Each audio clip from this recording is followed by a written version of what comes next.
Happy Halloween, everyone. I'm Ren, I'm Casey. and this is All Walks of Film, our special Halloween edition. Woo! So You we didn't do anything special for that at all. You didn't do any kind of Vincent Price impersonation or nothing. It's okay. So for Halloween, we got to revisit my all-time favorite musical and a long-standing point of contention between Ren and myself, which is Little Shop of Horrors, the remake musical film directed by one of my personal heroes, Frank Oz. And we revisited it because they had a theatrical screening of it, director's cut, which was not as inclusive as I had hoped. We'll get into that later, but did have the intended ending, so to speak, which again we'll have to get into later. So, growing up, I had insomnia, so there were many movies I would just watch over and over and over again all night while I worked on projects or whatever, and one of those was Little Shop of Horrors. And yes, I know every lyric, I know all the dance moves, I can do the whole thing. I won't poison the sound waves by trying, don't worry, but I am a die-hard fan for this. And I was convinced that Ren would love it. Mr. I hate musicals, I don't like musicals, Chicago sucks, nya nya nya. So we watched it. And part of the reason why, we're both Godzilla fans, we're monster fans. It's dark comedy, kind of right in his wheelhouse. And he was like, meh. So we've had lots of arguments about it. Now we've both rewatched it again. And I think that there's a lot to unpack in this movie. There's a lot that I think it's not a surface level kind of glitz and glam musical. Yeah, and I will say that there are certain beats and musical notes and stylings that the first time I watched it, I sort of rejected because I don't typically like the Broadway sound of musicals, and it was hindering my enjoyment of the movie, and I don't think that's fair. I do think part of my love of musicals and your hang up on musicals is what is the musical genre made up of? What's it comprised of? Because there are sort of maybe you could say bubblegum musicals, Grease or Legally Blonde, very feel good. I would put Wicked very firmly in this category, unpopular opinion. I don't like Wicked. And yes, you can attack me all you want. I've never seen a production, but I've listened to the soundtrack and dear God, no. But I think really great musicals, and there are many great musicals across genres that use the over-the-topness and the sort of glitz glamour element to sort of obfuscate really dark undertones. It's a way of making really dark, cutting-edge moral tales about life be more palatable. You see this across the board with a lot of musicals, obviously with Hedwig, you have it with Chicago, you have it with Cabaret, Bob Fosse is really good at it, obviously. You have it with Sweeney Todd, I would say, not the Tim Burton one, for the love of God. You definitely have it with Little Shop. And I think that's where the musical genre really thrives, is when it has something. And I don't like Rent, but even Rent does that to a certain extent. I think that's where the musical genre really, really thrives. And I think that Little Shop of Horrors is one of the best examples of that. Yeah, and sort of my history with musicals is, I started out, the first couple musicals I watched were The Sound of Music and West Side Story. Right. I enjoyed parts of both movies, but when that's sort of your introduction and then, constantly getting those films repeated, it does start to weigh on you. Also, knowing fans of musicals when you're not particularly a fan of musicals can sort of be grating. I'm sure anybody who is not a huge fan of musicals knows that one person that, is always singing along and, playing show tunes in the background and stuff like that. And, that's all well and good. Everybody has like their own thing. But like for me, it was kind of like nails on a chalkboard growing up. And that being said, I did watch opera sometimes when I was younger. And like when I got older, I still really enjoyed opera. Now, I know a lot of people are like, oh, well, opera, it sounds weird and all that kind of stuff. And yes, there is sort of an acquired taste to the operatic sound, but I think that the method of storytelling, the like epic nature of it and everything like that is something that I'm drawn to. Oftentimes, I see musicals as attempting to do that, but not quite getting to that level. And here's the thing. I think Little Shop of Horrors hits that exactly right. It does have that musical sound, and it has that easy accessibility of musicals, but it has the over-the-top tragic dramedy of an opera. Yeah, I will say that watching this version, the intended version, the director's first cut. of all, this intended version only has the ending changed. Right. But, well, I mean, there are several different elements of the ending that have been changed now. No, of because course. you have Audrey dying. No, of course. But what I'm saying is that most of the movie has been completely unaltered. And I mean, take it from somebody who knows the movie backwards and forwards. Right. Nothing is altered until the scene where Audrey and Audrey 2 are in the same room together. Towards the end. And that is the very first time anything gets changed. And honestly, I love that scene. No, I know. But I'm talking about the rest of the movie before that. Yeah. Before we get into the ending. Let's talk about the foundation of what the movie is. Yeah, so one of the things that I really appreciate about this film is it addresses something that a lot of musicals shy away from. I mean, there are a small handful of musicals. Rent is one of them. But, Les Mis. Yeah, that really gets into sort of the lower lifestyle. The lifestyle of people that are really struggling, because that's one thing that annoys me with a lot of musicals. It's like rich people with like first world problems, and it's like, I don't really care. Like La La Land. The cough wasn't to obfuscate it. I was clearing my throat to make it a lot clearer. That's exactly what I meant to say. But yeah. that's exactly what I really like about this movie, is that it has, it is very much a black comedy, because there is a sort of like false sheen on the top of it. And while you can't say like, oh, well, it's about this nerdy guy and, this plant and hijinks ensue, most of the movie is actually about the tragedy of the lower class human condition. So much of the movie is really centered around how people don't have a way out, how people want to get out and they never can. And yes, of course, this is all explained in Skid Row, but it's very consistent through the whole movie. Every time there's a musical number, it sets up how horrible everything is, and every time there's like this glimmer of hope for a way to get out, it's always so over the top and ridiculous, and you have to laugh at it. But it's also to illustrate how unachievable it is. It's just impossible. And that's just this driving force underneath the entire movie. And they put comic elements in there to help you out, to sort of like take the medicine as it is, and they use a lot of the musical numbers for that.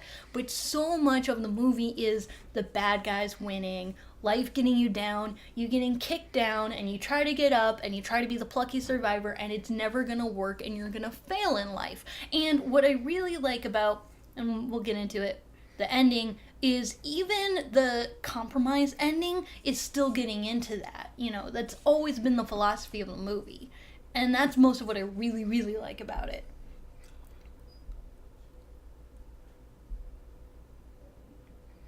Yeah, I think that there are a lot of strong elements about this film. Now, you have not seen the original Roger Corman film, Right. I need to still see that. which I've was seen a handful of different stage play adaptations, and quite honestly, I've never liked any of them as much as the movie. right. Well, it's a much more basic, low budget movie, Right. and I remember when I originally saw the Roger Corman version, I wasn't really impressed at all, and I wasn't like thrilled to watch the musical. Well, at least with the first one, they had to shoot it on 3 days because they were using sets left over from another film. Yeah. And they had to film before it was all torn down. Like, you've done a single day shoot for a shorter film. Imagine doing a feature on 3 days. Like, what are you going to do? That's insane. And with that being said, it's impressive for 3 days, but it doesn't really stick out except for the fact that the masochist in the movie is played by Jack Nicholson, and it's kind of cool to see him in like a really, really early role. But does it compare to Steve Martin? No, I said the masochist. Oh, So, that's right. I'm sorry. Yeah, I got confused. The yeah, that's dentist funny. really isn't a character in the original film. Like, that And- was added to And this I version. will say, like, in every stage play I've seen, that's always been the weakest element, is the way they try to change the dentist. It's never as strong as it is in the movie. Well, part of me thinks that, I don't know if this is a strength or a weakness, but part of me feels that the dentist is a little too close to Meatloaf's character in Yes. Rocky Horror yes, Picture Show. Yes. So, like, I think that's a strength all the way. right. So, I did enjoy it more this time, but like the first time I watched it, I was just like, this is just Meatloaf, with a How slight can you say change. just Meatloaf? Like,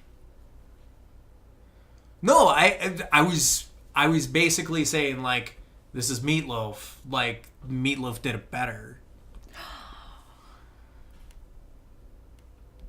those are fighting words because I love them both so much. Fuck. But certainly gets a lot more screen time than Meatloaf because, Yeah, 'cause he Meatloaf has gets recur- one song and then he's done. Yeah, exactly. Although they both die in, like, really hilarious, awesome ways. Yeah. Carnivorous ways, too. Yeah. There are kind of a lot of similarities now that you mention it, for sure. One of the things that I do really like about the movie, that I do think kind of compares to an opera, is how well they utilize all of the music. I love the fact that the choirs, like, you have the Greek choir, but then they also have real world characters as Christelle Chiffon and Ronette. And I really like that duality. And by the way, in case anybody has missed it, there's this really so great. The whole scene where they're talking to Mr. Mushnick, and they're talking about how, you can't better yourself in Skid Row. They leave the screen, and they're in, they have their hair done a certain way, and they have their normal outfits. And the shot goes into the alleyway, and this woman comes in, she starts singing the song, and as the camera starts panning out, they're back in their entire, like, choir girl hair and makeup and costumes, and I'm just like, was it editing? How'd you do that? Oh my god! So good. But they are always there to set the mood. There's always a reason why they're there. One of the only 2 songs that I think was cut down, actually, was Some Fun Now, which I'm glad they did, because that was probably the most superfluous that they ever did. But, you have the first song where they're really setting up, the tone of the movie. They're taking you through Skid Row, so you have a really good idea of how horrible, like, and gross and disgusting everything is. Then you have the song where they're doing the, like, supper time, really amping up the tension in a really, really good way. I love how much they make the tension in that scene really go up. They're always doing something really active whenever they're on set and they're singing.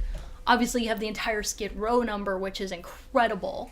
And I love that the only time that they do a big Broadway-style, huge ensemble number because almost all the other numbers are small. It's like character scenes. The only time they have like a big ensemble is when everybody is miserable and angry and they're all upset and they're all in the same situation in life, and it's showing like this mounting like tension and anger and frustration of, you know, the people who live in poverty. That's the only time they do it. They never do like a big, you know, look at how great Los Angeles is, look at how beautiful the Easter parade is. Like they don't do any of that at all. The only time they go like all out is when everyone is pissed and suffering and it's horrible. And I really like that because, you know, it's one thing to have your main characters kind of live in misery and squalor, but when you show like how pervasive it is, I think that it really just sets everything up in a much more tragic kind of a way. And I especially really like a nice touch in this movie is they try to have everybody kind of look their best. Like, you have, like, homeless people and whatnot, obviously, who look like crap. But I like that the women are always trying to look better than they look, and the men are always kind of trying to look better, but they don't. They all kind of look trashy and sleazy. One of the things that I noticed watching it this time was one of the dresses that Audrey wore really reminded me of the Watchmen comic, where it's like the Rorschach dress. I was thinking about that. It looks like the Rorschach dress that he cut his mask out of. You know, that slutty woman. Like, it's almost like could they exist in the same universe, kind of a thing. Yeah, that was really cool. And that was just something that sort of distracted me in that moment. But, like, you know, playing yourself up with something that doesn't particularly look all that glamorous. Yeah, and she never really looks good. She always looks kind of trashy, but to her, she looks better than, like, she otherwise might. You know, I that was always a pervasive thing, is, like, they're always stepping over homeless people. They're always trying to, like, better themselves, which... The reason why it really works in this movie is because the allure of, like, money and fame and stardom and getting out isn't just, oh, well, it'd be great to be rich, you know? It's desperation. You need that, or else what's going to happen to you? Right, and the bad version of this, of course, is Showgirls, even though that isn't a musical yet. Actually, I think they're working on a Showgirls musical. I think they are. I hope that they have a song about everybody has AIDS and shit. Yeah. Everyone has AIDS. AIDS, AIDS, AIDS, AIDS. Everyone has AIDS. Yeah, but getting back to some of the environment of the film, definitely the first time I watched the film, I felt myself really admiring some of the aspects of Skid Row and, like, wanting to see more of that, just because, you know, I'm used to seeing middle-class white people kind of struggling in musicals and stuff like that, and you rarely get to see voices of color and voices, you know, from, like, different perspectives, and, you know, especially given my background and seeing people in poverty and stuff like that, it just kind of seems weird that, you know, you're focused only on white characters through the most of the film. Yeah, you have the Greek choir, but, like... They're not the main characters. Yeah. I do completely agree with that. I mean, there is sort of a thing of, because of the time period, you can tell that there was white on white racism that was going on. You know, you have Seymour, who's Jewish. You have Mr. Mushnick, who, right? You know, and you it takes place that a little bit during. More. I can't really place a time. It's kind of like never time, even though, like, there are elements of the 70s, there are elements of the 50s. It's exactly. kind of. But even in the Skid Row song, they do have black people in it, but they also have people who are clearly immigrants, you know, who have really thick accents, who are, you know, maybe Russian, Ukrainian kind of thing. Right. It does set up a world that is really interesting, that part of me wishes they explored more, but I get it's not a very long film, and It's not a very long film, and you can tell almost all of the money went into the puppet and the ending, and you have to make that kind of allowance, unfortunately. Right. But I do like how they tried to stretch Skid Row as much as possible. Like, it's really adorable how they have, the actual sets, they have background map paintings, and then sort of in between, they have a functional model subway that goes by every now and again. It's really cute, and I like it. Yeah. I don't know. Actually, like part of me wishes though that like there was some more Skid Row stuff like intercut, like in different places of the film where like the city kind of mourns with him, but in like different ways and all that kind of stuff. So That's actually something I want to bring up. Is there's a scene that should be in the movie, and I'm not saying this was something that was cut. It's something that they had to imply for legal reasons. Did you notice what happened after he killed the dentist, with him bringing it home, the dead body? He just comes off the subway with it. He comes off the subway with it. Yeah. He brought a dead body with him on the subway and somehow made it all the way home. And you just know that it would have been amazing if they could have had an actual scene with him on the subway with the dead body and like how people reacted to it, or like that would have been a great way to get the environment. But shooting on a subway is like a real one is a whole huge legal problem, and then building a model one, they have so much going on. I don't think that they had that in the budget. So it was nice that they could at least imply the humor of that sort of situation by having him come down the subway stairs that they already had. But I would have loved to see a scene like that. That would have been hysterical. Yeah, I'm not sure the legal logistics of everything. I know that The Warriors was really hard to shoot because of that reason, since so many things take place on the subway in that film. Right, it's really hard to shoot that way. And they were already really stretching themselves. They were shooting between like 3 different studios, and they already had a lot of problems. So I get something like that probably had to go. But I like that they tried to kind of keep that humor in there somewhere.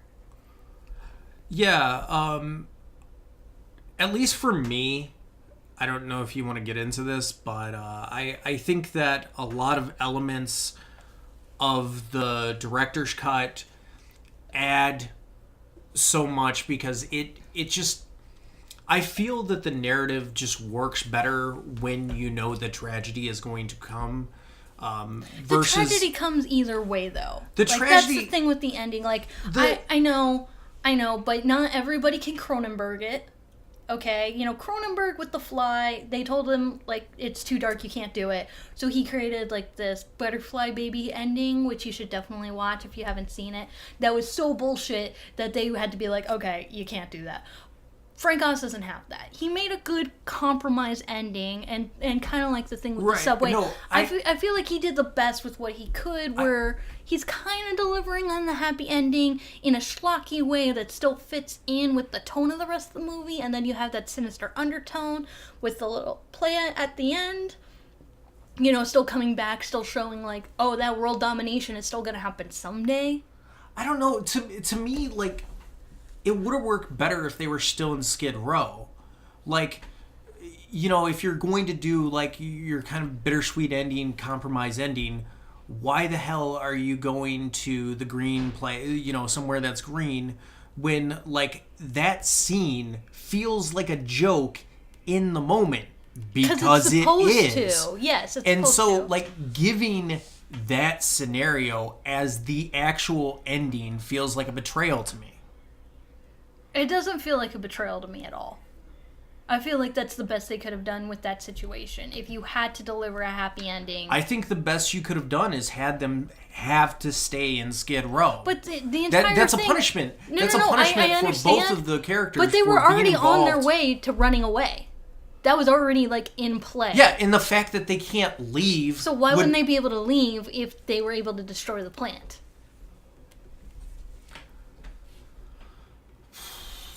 I don't know. I'm just saying, like, narratively, Narratively, it doesn't make sense. Well, narratively, it like, I don't know. Maybe they were able to make, like, they killed off that plant, and then they were like, oh well, we got to set rules for the new plant or something. No, they didn't know there was a new plant. Okay.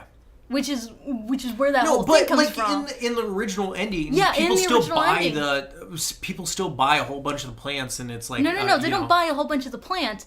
In the other ending, the compromise ending, there's still a little Audrey too that they don't know about. That hasn't been sold to anybody. It's still alive. There's still a baby Audrey too. Am I still remembering the alternate ending? I think you're still remembering the alternate ending because nobody bought the Audrey 2. In the compromise ending, they're approached by the salesman. They're both still alive. And he has a little Audrey, he's like, hey, I think it would be a great idea if we sold Audrey 2s to every household in America.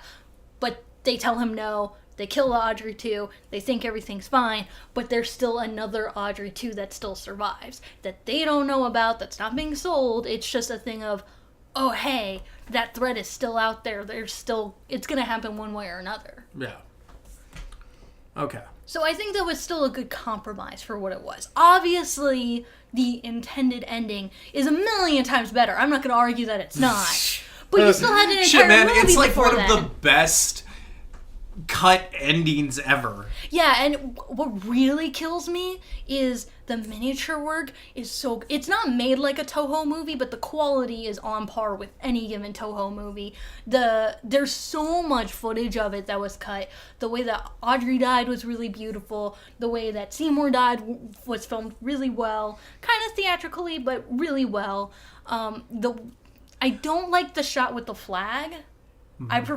I wish that they had done the entire thing on the TV like they did later, but everything in that ending was so much better. Well, it was also fun, parallels. It was dark, it was disturbing. I love the part where the Audrey 2 comes out of the film screen and they had the projected light on its face. Like, it's so well made, it's so fun, it's so creepy. It sucks so much that they put that much hard work and artistry and time and effort into that and had to scrap all of it for years. Like, I that's get that you're murderous. defending the compromise, but the dentist doesn't work as well if you don't have those elements in it. Because the shot where Seymour gets killed by Audrey 2 is similar to the shot of, like, inside the mouth with the dentist, and it doesn't work as much. Like, all the stuff about eating and consuming and all that kind of stuff doesn't work as much if you don't have... It works just fine. I like the parallels. I like the parallels too, but it's not like you're losing it without that ending.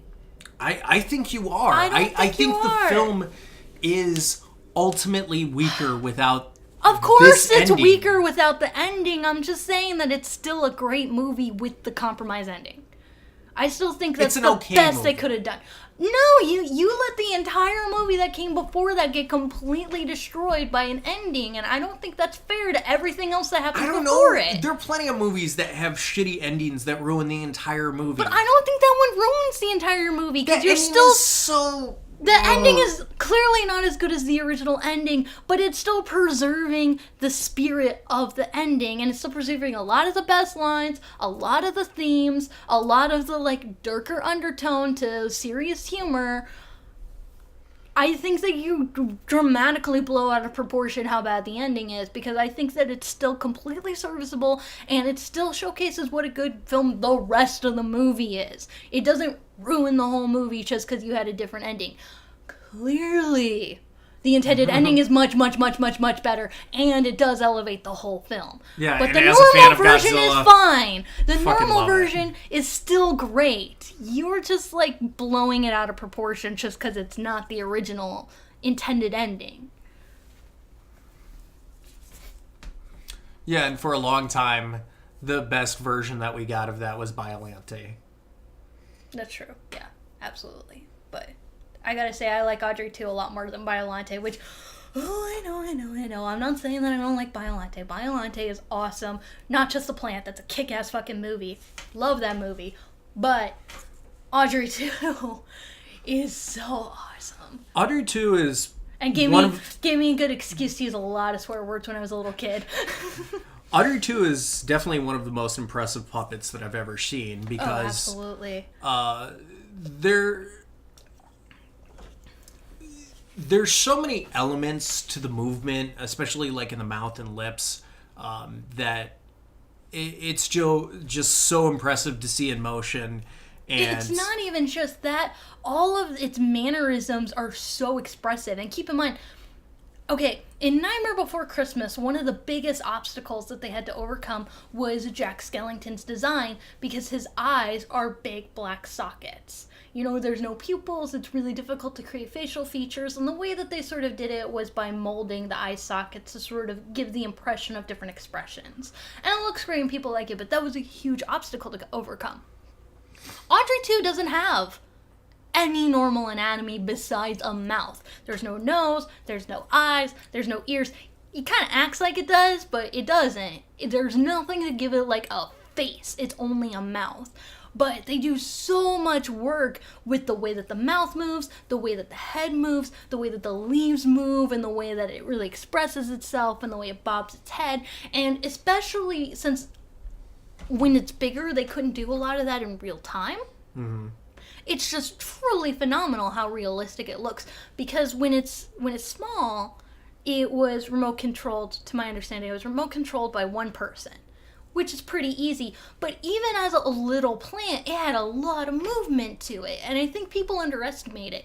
You know, it could do like the little sucking thing. It could do the clamp thing. It could move left, right, up, and down. The leaves could move. It had that scene where it was like busting out of the can and it was unfurling. Like, that is so much movement to expect from a robotics. And by the time that Audrey 2, I mean, obviously there are so many models of Audrey 2, from the little ones that happen to the ones that are on the bridge in the original ending that are freaking huge, and multiple ones of those, and then you have it through like all of its stages of growth. But once it's really huge, I think they had like 73, 75 different people operating Audrey 2 at the same time, and it moves like one cohesive being. It's incredible to see how lifelike it is and how much it can really move and how it has all these great inflections, like the way it'll twist its vines to have like a strong arm when he's talking about like how he needs to grow like big and strong. You know, the way that he like taps the vines on the door when he's really impatient. One of the funniest things is when he's checking the telephone for change. Like, why the fuck would he care about that? But he does. And it's so incredible how much life and how really fluid so many different people working on it. And there was somebody in Audrey 2 as well. There was somebody in Audrey 2 working the head, and then there were other like cables and things controlling the jaws, and it was so heavy that they had to have two people behind the wall sort of holding Audrey 2 in place to keep like the head movements from essentially just like keeling over. It's incredible how they could do all that, and it looks so real and alive. And I think part of it is because they build up to it. I think if they opened with it, maybe you wouldn't buy it as much, but because you see it at all these different stages, it kind of like when you can see it when it's maybe a lot more realistic, you kind of buy it later when it's a little less realistic because you've already grown accustomed to it. Actually, one scene, I don't know how they did this at all, is when they're in the radio waiting room, and Audrey 2 is ogling at the woman's ass, and he's just like looking around, and he's checking to see what Seymour's doing, and he's like straining his mouth, and he's waggling the leaves, and then, you know, Seymour clamps his mouth shut, and he's sort of struggling against him. How in the world did they do that when it's sitting on Seymour's lap? Like, maybe it was all robotic? Like, maybe it was all remote controlled, possibly? Maybe it was small enough for that? But there's so much movement, and it's not Seymour. You can see both of his hands at all times. It's not him. Like, well, I don't know how they do that. Back in the 70s, one of what I would say is one of the most impressive puppets I've ever seen is the Chestburster alien. Yeah. And that was all controlled. But that's probably so small, and that had a smaller range of movements, and it's one limb, let's say. Right. You know, it's just the head. That makes sense. There were but... like tentacles moving and stuff too when it was doing okay. it. So like, yeah, go back and watch that scene. Okay. It's really impressive. You know, it's not just just one movement. Okay. There's a lot of movement going on, and how they did it beats me. It looks like a real living thing. It's crazy. Well, and apparently it looked really good on set because there is footage of this. I think it's been lost in time. I don't know if maybe it's on the internet somewhere, but the rumor is the first time they shot that, they didn't tell anybody because they wanted candid reactions of what was going to happen. So no one except for John Hurt actually knew that the chestburster thing was going to happen. And when it happened, apparently people were so freaked out, like they were projectile vomiting. Like apparently it was really, really, really bad. They couldn't use any of the footage in the movie because it was like way too much. I don't know if they have that somewhere, but apparently it looked that realistic in person. Yeah, it's pretty crazy. Yeah. There have been a couple times where I've seen props and stuff like that, and like even looking at it like really close up, it's like that would freak me the fuck out if I saw it. Yeah. Well, one of the things with Audrey too that was really challenging is one of the things that really sells how realistic it is the lip movements. Yeah. It looks like it's really talking. And it has like kind of a really bizarre mouth anatomy, which I love how often you can see it because there's so much detail and it looks gorgeous. But they actually, in all the musical numbers, and I think even a lot of the talking numbers, they can't make Audrey 2 move that fast in real time. And you can tell, I think you can tell when you see scenes where Audrey 2 is alone that he actually does move slower, or at least more deliberately, and I think they sell it in those scenes. But when he's actually working with humans, they have to film everything at 3/4 speed. So in all the scenes where like it's him and Audrey or it's him and Seymour, like the humans are actually having to slow down and do everything sort of timed, so that way then they can get the timing with Audrey correct, which is why I think there's only 2 scenes total with giant Audrey actually I think maybe 3 scenes where Audrey's actually interacting with people for that reason. That is, unless you include like the crazy fucking ending. Yeah, but that's not, you don't have to lip sync. That's not the same thing. Okay. I'm talking about like personal one-on-one scenes. Right. So I will say that I do think it's interesting, and I'm not really sure what Frank Oz is trying to say, but I know it was in his mind. Audrey 2 looks like a penis. It's just something. You think Audrey 2 looks like a penis? Yeah. You don't think it looks like a vagina? Really?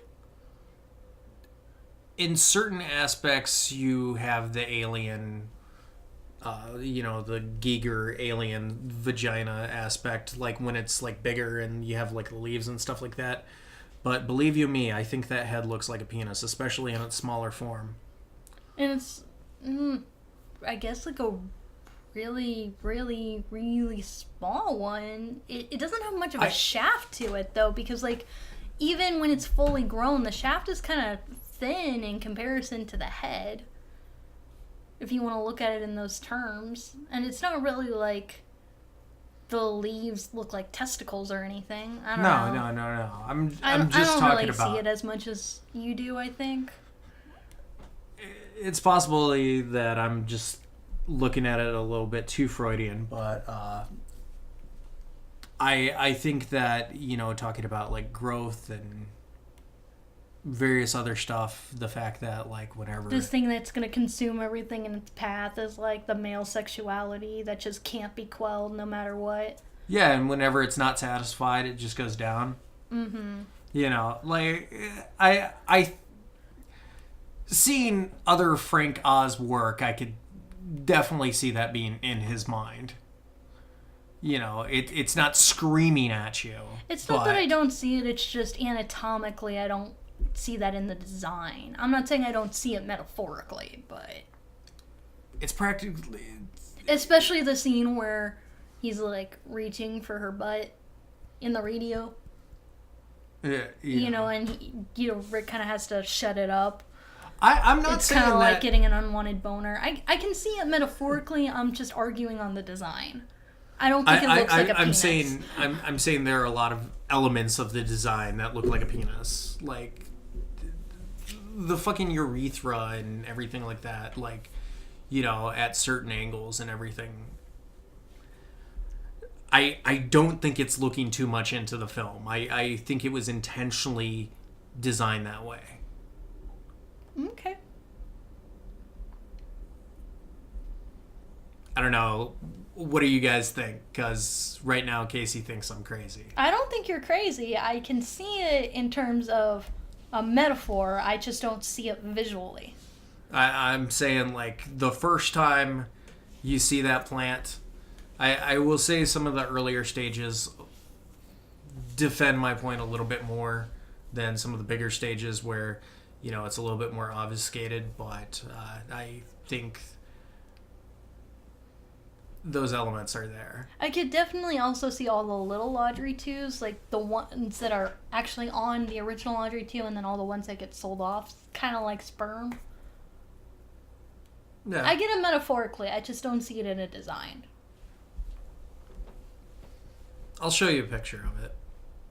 No, I get the idea, believe me. I'm just saying. A little bit of the colorization, too. So, you know. I'm not really sold on that, but okay. One of the things I do really love about this movie is how much it sort of toys with the more, as I kind of put it, like bubblegum musical elements. To sort of show like this fake nice front that a lot of poor people kind of have to put on, and you really get that a lot with Audrey. I love how she sort of has like this fake affectation with the way that she talks that disappears when she sings because she's a phenomenal singer. She doesn't actually sound that obnoxious, but she puts on this persona to make herself seem a certain way to sort of get by a little bit better in society, you know? Yeah, her voice reminds me a lot of Harley Quinn. Yeah. I mean, it's not the same accent, but it's the same idea. I absolutely agree with that. And one of the things I really love in this movie that a lot of people, I think, miss, even though it's mentioned point blank, is how much older she is than Seymour. Oh, yeah. I totally missed that part. There's even a part in Somewhere That's Green where she says that she's his December bride, as in a May-December romance.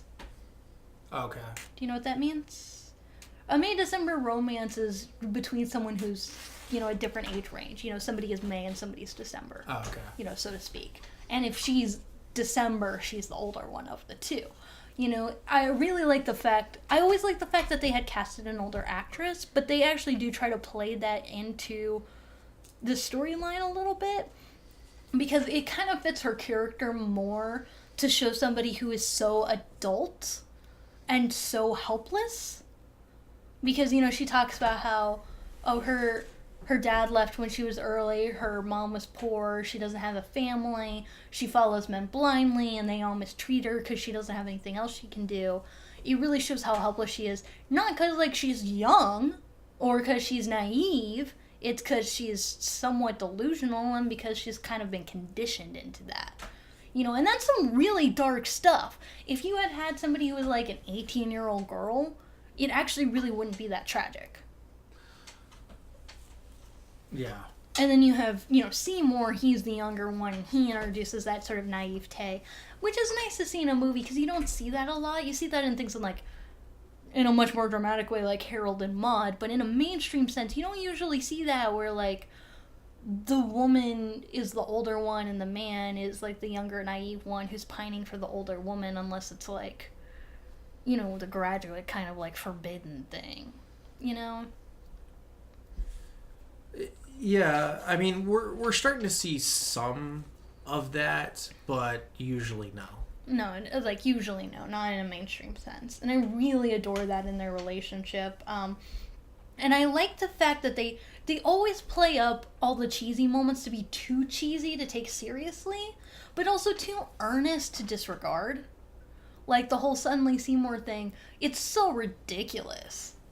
But it's still actually, like, kind of touching, because they do actually care for each other, even though they're both falling into the same pit trap that they've fallen in before, where she's putting all of her trust into a man that she barely knows for no good reason. And he's, like, literally just, done something gruesome, and he's traumatized, and he's suddenly going all gung-ho into, like, this horrible thing. And then, of course, it doesn't work out well for either of them. Their whole idea to run away and get married clearly doesn't work out. Well, yeah, and that's usually a very typical example of naivete, where the couple at one point says, "Oh, let's run away together." Like that's so common.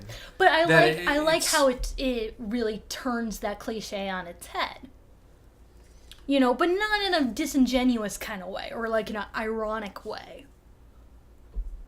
And I think that that's really the way that the original ending outshines the compromise ending, so to speak. Because in the compromise ending, they still, he saves her and he's the superhero and they go off into their house and all that stuff. Versus they both die, kind of a thing.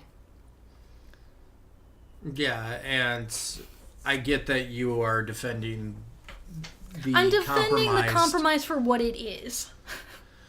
Yeah, well, I would say that narratively, in almost every single aspect, the original intended ending, because, like, let's face it, that's how stories usually work. Your original intended ending just feeds into the story more because, like, you can see all the pieces put together. And I don't disagree with that. I'm just saying the rest of the movie still really holds up on its own. But, speaking of disappointments, I was super disappointed to see in this director's cut that my favorite song that was recorded for the movie, that's been cut out of the original version, was still also not in this version. And I kind of want to talk about this a little bit. Because there's a song that was recorded, and there's a really crappy version of it on YouTube somewhere. But definitely listen to it at least, because it's really good. You might remember this part called the Meek Shall Inherit, where the Greek choir girls are sort of like in their little receptionist outfits. And it's a really short number. And that's because in that montage, between him getting like all of these offers, oh, you're going to be on Time Magazine and all this stuff, and him actually accepting it, there's a whole musical number where Seymour is debating what he wants to do.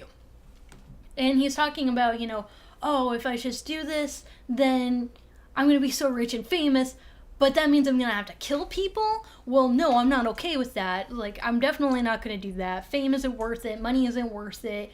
This plant is an evil thing. I have to kill it. That's it. Bottom line. But if I don't have the fame and the fortune and the money, Audrey's going to leave me. And she's not going to like me anymore. And I love Audrey so much. And I want to be with her. So I'm going to keep doing this. I will keep killing people and keep, being a murderer in order to keep her in my life. Which I really love that scene because Rick Moranis, I think, did a pretty decent job in it. And it's got a really fun beat to it. But also, it shows how fucking phony romance is in a lot of these sorts of movies. Because Audrey doesn't want him to be a murderer. She doesn't care about the money and the fame, which again plays better into the original ending where she says, oh, well, I want what's best for you. It's not that I want you to be, rich and famous and successful for me. I want you to have a good life. Yeah, and that's why I don't like the original ending, because it gives you that phoniness. Like, everything about Audrey and Seymour in the ending, yes, you can say, oh, that little bit at the end, but like everything else just feels unearned. It feels phony. It doesn't feel like it fits. I don't think it ruins what's come before, but it doesn't help. It doesn't go anywhere. Yeah, it feels like a compromised ending, which because it is. Yeah, and that's just the sad truth. I don't think it ruins the movie. But my problem with them cutting out that musical number is there's a scene in the movie that they sort of make up for it, where after he busts into the store and they try to shoot him on video and he runs out, he kind of like does this little, exposition about it in the stairwell. And Audrey comes out and she's like, oh, who are you talking to? That exposition, like, all of the musical numbers did a really good job of doing the exposition until you had to cut that one number and then actually put it in that scene. Mm-hmm. And just like, that's lame. It's not nearly as powerful. And I think it's something that a lot of people would miss because obviously it's not a big musical number. Yeah, I guess they didn't have the footage. Well, to be fair, as much as I love the musical number, the footage I've seen online is really bad quality, but the actual content also didn't look that great, honestly. It wasn't a very good-looking number. Mm-hmm. So I think maybe that's why, which kind of kills me inside. So I don't know. I don't know if that's why. I don't know if maybe on like the Blu-ray director's cut, maybe there's a deleted scene that kind of gives you that or something. I have no idea because I haven't like delved into the Blu-ray. Yeah, I haven't either, but it was just such a good number. I was really disappointed that it wasn't in there.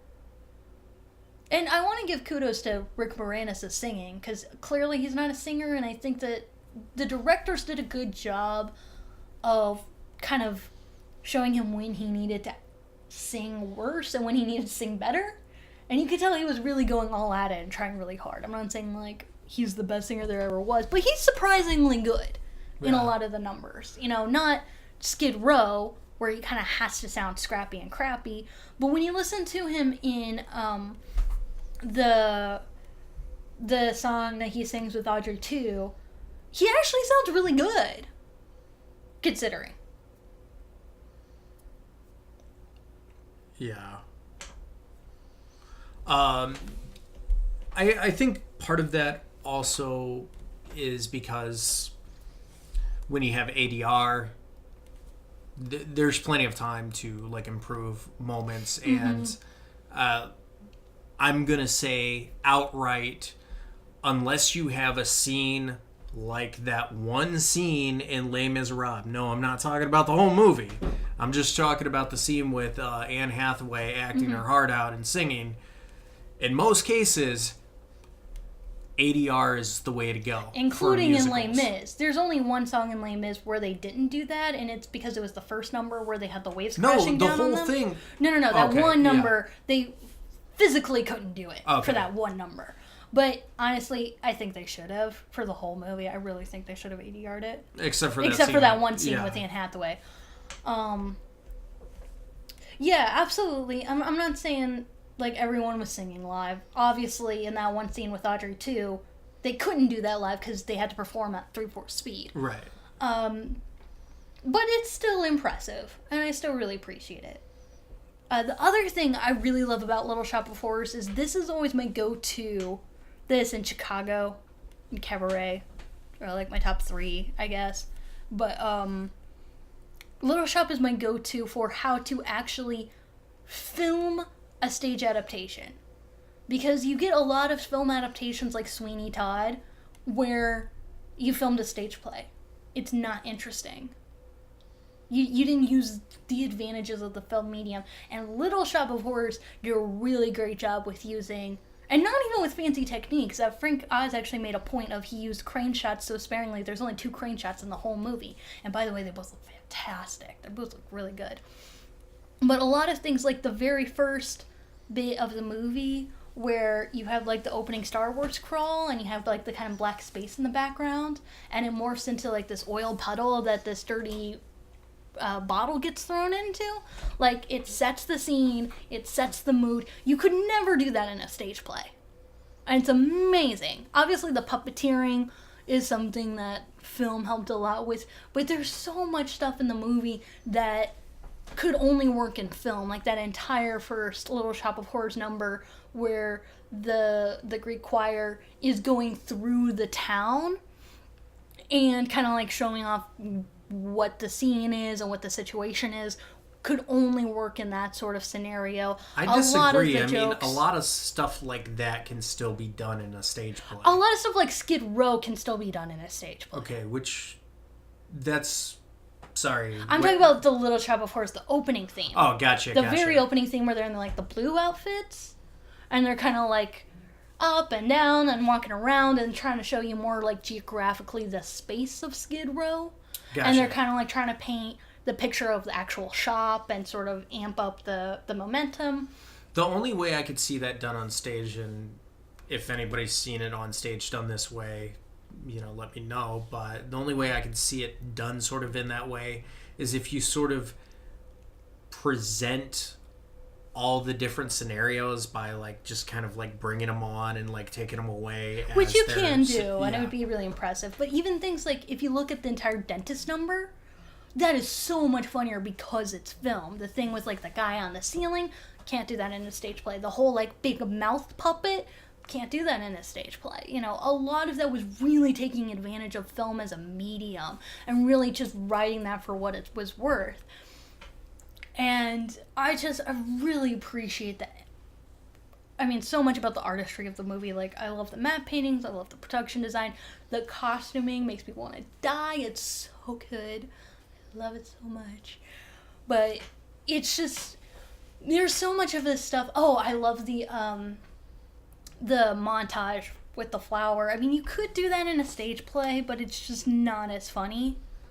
Or like even the passage of time montage. Like, they just tried to take advantage of film whenever they could. There's some things that are still a little theatrical. The Skid Row is still kind of theatrical. Although the people climbing on the chain link wall, like, that's incredible. That's such a great moment. The Suddenly Seymour, which again, they kind of only use the 2 crane shots in like the really stage play moments, I think, to try to make it not seem so stage play. But like the Suddenly Seymour was blocked a lot like a stage play. And then you had, what was the other thing? Oh, in the original ending with him getting eaten by the plant, it was kind of stagey. But in general, they just did so much to really amp up the tension as much as they could with editing and with special effects and with a lot of comedic timing that you just couldn't do in a stage play. Versus something, even like Les Mis. If you've seen Les Mis on stage, you'll know how disappointing the movie is in comparison. And the movie has all these advantages, and somehow it feels smaller and like less grand than the stage play, which is ridiculous. Oh yeah, what's the big song? Can you hear the people sing? Yeah, like that song. One Day More. Yeah, that song should be epic, and they find a way to make that scene seem so small. Yeah, the set pieces, like the big set pieces in the middle of town, are literally smaller than they are in the stage play. The whole Master of the House scene is smaller and also not nearly as funny as the stage play. Everything in the town is not nearly as... Like, you don't get the feeling of the town. The whole scene, not Anne Hathaway's big song, but the whole thing before where, like, they're taking their hair and they're taking her teeth and all this stuff... That scene is a lot tinier, and a lot of it does come down to editing, but like everything is shot so like small. They don't take advantage of film to really make it bigger or to really make it more emotional even. Like, the only time that they did that in the movie, I felt, was at the very beginning when they're moving the ships in the shipyard. Even that looks really good in the stage play. Even the death of Javert is so much bigger in the stage play, or even like the scene where he's dragging his future son-in-law like through the gutter is so much bigger in the stage play. It's insane like how tiny and kind of insignificant the movie feels in comparison. Like, the only thing I like better is the changes around Anne Hathaway's song, because in the stage play she kind of gets away before anything happens, which really sucks the emotion out of what happens before and what happens after. That's like the only thing that the movie did that I think really made it better. Oh, but then you also have something like Sweeney Todd where, like, except for that one shot towards the beginning that's like the really, really CGI, like shot through like the tunnel and through the city, everything is shot on the set like it's a stage play. Like, you can literally watch side by side the Sweeney Todd movie and the Sweeney Todd stage play, and the Sweeney Todd stage play looks more cinematic. Like, it's sad. Not the play. The play looks amazing, but, like, watching the movie in comparison is sad. There are some interesting editing bits with the barber competition that they have. I don't agree.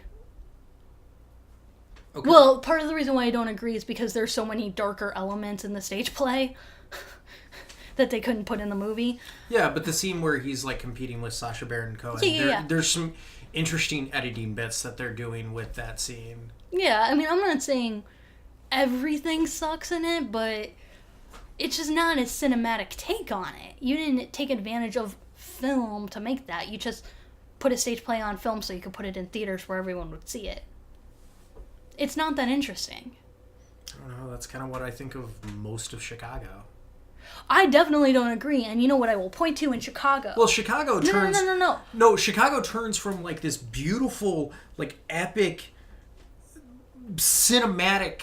Do you remember... mind-blowing thing at the beginning, and then it's just like, you know, through... And I get that this is what the narrative is trying to do, but like throughout the film... The film is getting more and more two-dimensional, and the characters are getting more and more two-dimensional, and I get that's the point. I just don't like it. Yes. A, yes, that is the point. B, do you remember the musical number Both Reach for the Gun? Yes. You can't do that in a... Well, maybe it was done in a stage play. To be fair, I haven't seen the entire... I've never seen Chicago live. I've only seen what I could kind of find on YouTube. I haven't seen that in a stage play, but everything about the way they shoot that with like the ventriloquist dummy and the fast-paced editing between like the real life and the fantasy life, and how he's like the puppeteer and the whole thing with like the milk, which is fucking hysterical, like that is all so cinematic. That was built into the film. Cell Block Tango, the way that they have the camera work that just really moves with the dancers, and the way, like, they do still have some of the, like, theatricals with, like, the black silhouettes, but they put so much more, well, and the, like, the white rags and the red rags, which I really, really, really love, but the way they go the back and forth and the back and forth, and the way that they do the editing, and the way that they really have it match the tempo and the dancing and the anger and the build-up, it's just so... It's not that... Like, with Cell Block Tango, it's not that you can't do it on stage, but they add so much more to it with film. Even the Roxy number with all the mirrors, you can do that on stage. It's not going to look nearly as good. It's just not. It's built to look theatrical, but it's never going to look as good on stage. Okay. It's just not. And I do really like how much they can go back and forth between, like, sort of the fantasy land and the real world, and the fantasy land and the real world. But going back to Little Shop of Horrors, I think... Yeah, what we were actually talking about. yeah. I think one of the biggest strengths of the film is the fact that, you know, it does get into some of the classist issues that are faced. I do think that for the sake of time and for the sake of comedy, the movie does take tremendous shortcuts in the narrative. I don't think so, because a lot of things are more symbolic of poverty struggles. Like, even his entire thing of... He never killed anybody. He never killed anybody. He never committed a crime. He's an accomplice. He fucking, like... He didn't save him, obviously, but he didn't do anything to stop what was going on because he felt powerless in his situation. And I like the fact that he's not like a traditional hero type. He is kind of a coward. But there is so much about that that's really symbolic of being in poverty, where you do feel helpless to stop crime from happening, or you might even have to be complicit in crime to get by in your life, because what else are you going to do? You're going to give up your whole livelihood? You're just going to go bankrupt? What are you going to do? You know, it's dressed up in like this more fantasy element, which is where musicals can thrive. But at the heart of it, that's really what it's all about. It's about the desperation of holding on to the little that you have through the most despicable means necessary, which is something that I think a lot of people in poverty can really identify with. Whether it's you have to keep that job that you hate, or you have to work double shifts, or even if you really, really want to get into dark stuff, if you have to do stuff like sell drugs to get by. You know, it's all kind of feeding into that, but using, you know, the plant as an allegory. It's like, oh, well, why would you do that? That's dumb. Just don't do it. Well, a lot of people don't have the choice. Well, the one thing that I wanted to get into of the film being a little bit ridiculous in some points is, like, okay, like, he puts the plant in the window. Okay, bear with me for a second. Because, you know, this is sort of a ridiculous scene. Because he puts the plant in the window and everybody's like, oh, wow, it's a plant in the window. I'm going to buy stuff. And it's like, that most likely wouldn't be how that worked. It would be like, oh, wow, plant in the window. How much for the plant? Yeah, of course, but it's probably a thing of like, it would have been good if they actually had the scene, but a whole thing of like, well, it's not for sale. Yeah, they never I know. say that. Like, it's just, I don't know. That part, the first time I watched it, it just ate at me. Mm-hmm. Like, the whole time. It was just like, oh yeah, we're gonna make like this really forced line because it's funny. But like, we're never gonna address the fact that's that such a short moment in the movie. And you kind of just need it to get the movie going. but like, business is the whole fucking business is like, and they don't. But there is a thing later of them pressuring him, like, why don't you make more? Why don't you sell this? Why don't you do this? But my question is, like, okay, so if that's the setup, why wouldn't it be an enclosed space where you don't see the plant, and the whole thing is to pay, kind of like a freak show or something, to see the plant? That would make more sense on, like, how they're getting revenue. But how do you hook people in? How do you hook people in? Because of word of mouth. That's how you hook everything. You know, hey, come one, come all, check out the plant.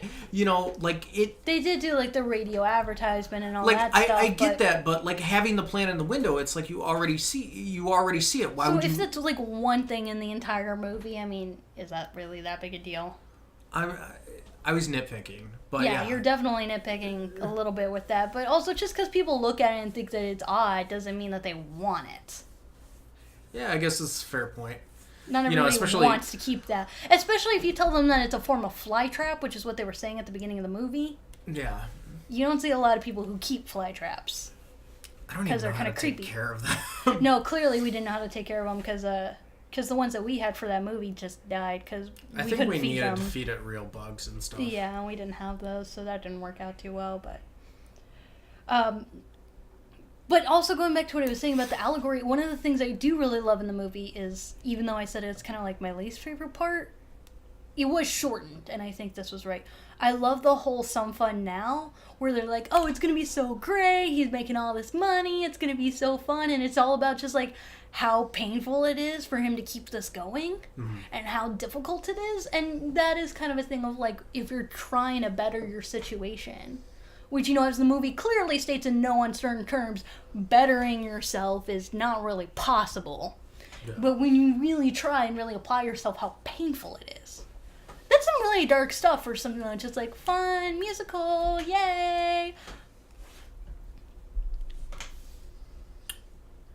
Yeah, so, I mean, you and I have much different opinions about this movie because, like, it's your favorite musical, and for me... It's nowhere near that. However, I will say with the director's cut, my opinion of it definitely elevates the film because I feel that a lot of the narrative points just sort of work better. I absolutely agree. I mean, the intended cut is the best cut. I mean, if it was possible to say, oh, only see that cut, I would, but that has only been possible recently with the Blu-ray release. Yeah, I mean... Before then, you just kind of had to deal with what you had. Well, but part of me is like, that's like arguing that, you can watch whatever Blade Runner, and like, No. the It's more voice, like this. the No, voiceover wait. fucking sucks for Blade Runner. Put it more like this. You saw the original best cut of Metropolis, and you liked it. And then you saw the quote-unquote complete cut of Metropolis that came out in 2008. And that was radically different. And now that you have that, it's like, why would you watch any other option? But before, you had to deal with the lesser cut. It's like that. Yeah, I mean, Does that mean that the other cut is just a crappy cut? I don't know. You could argue the same thing, but backwards. I think I've been thinking this right. Backwards with the Star Wars trilogy. No. It is like this because what I'm saying is that for a long time you couldn't watch the movie with the original cut. Okay, you couldn't watch Little Shop of Horrors with the better ending. Well, Does that mean? No. You're not listening to me. Look You're at not people listening to now me. with fucking Star Wars. You're not they can't listening watch. to me. They can't watch the good version. You're and not listening to me. Originally, for a long time, for many, many years, you couldn't watch the movie with the original cut. And if you could watch the original cut, it was a crappier version that was in black and white and was a lot shorter than what we saw in the director's cut, by the way, as an extra footage thing, not as something that you could see in part of the movie. Does that mean that you just shouldn't watch it at all? Does that mean nobody should have watched it and nobody should have cared about it? No! Now that you can get the Blu-ray with the director's cut and all of its glory, definitely go watch that one instead. But at the time, that's what you had to deal with. And for that reason, it was still good for what it was. You just had to deal with it. Yeah, and many of us would still like to see the original ending of Doctor Strangelove where it ends in a giant pie fight. Well, yeah. So... At least it's like a special feature. Yeah, something. I've heard rumors that it does exist and they might release it, at the behest of the Kubrick family, which Stanley Kubrick, given the time, it was right around the time of JFK's death and all that kind of stuff, and they just didn't want to do that. And I don't know, I think the film works as it is, but like I think the pie fight really could have added something to that film, but like I don't know. As far as this film goes, I mean, clearly the crazy ass ending feels more Frank Oz. If you've ever seen the ending to the Blues Brothers, it feels really sort of similar to that, and just like constantly ramping up the craziness. I mean, that's one of the things that I love about the Blues Brothers is like that car chase goes to insanity. Like I'm watching it and I'm just like, is this gonna stop? No, it's gonna get crazier and crazier and crazier. And just like this scene, is this gonna stop? No, it's just gonna get crazier and crazier. And it's going to go on for a while, and you're going to love every single minute of it. I will say that the King Kong fan in me was freaking out because they were actually shooting the entire ending like they shot the 1933 King Kong. It was like, oh, we're going to have animatronics here. Oh, we're going to have back screens here. Oh, we're going to have miniatures here. We're going to have forced perspectives here. We're going to have the whole thing with the subway train here. And we're going to have that's like an the homage to the 70s one. No, I know it is, exactly. And we're going to have them like climbing the buildings and the people in the buildings who are so upset and all the people in New York running around and screaming.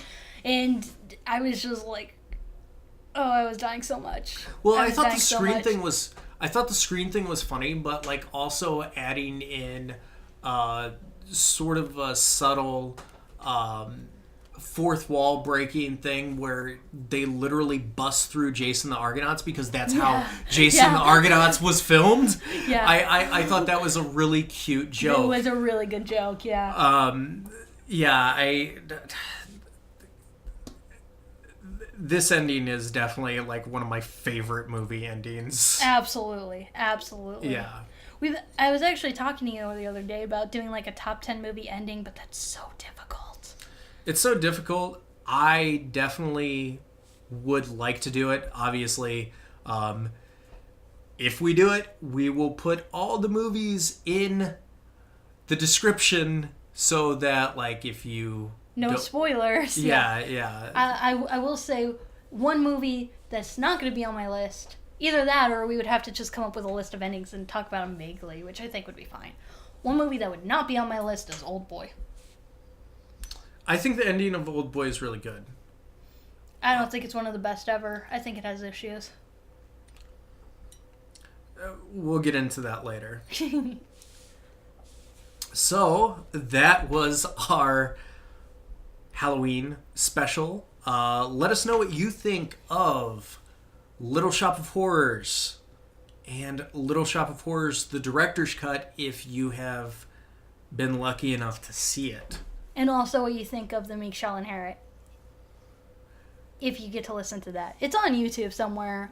If not, the actual video, I know that the audio's on YouTube for sure. Yeah, so until next time, thanks for listening.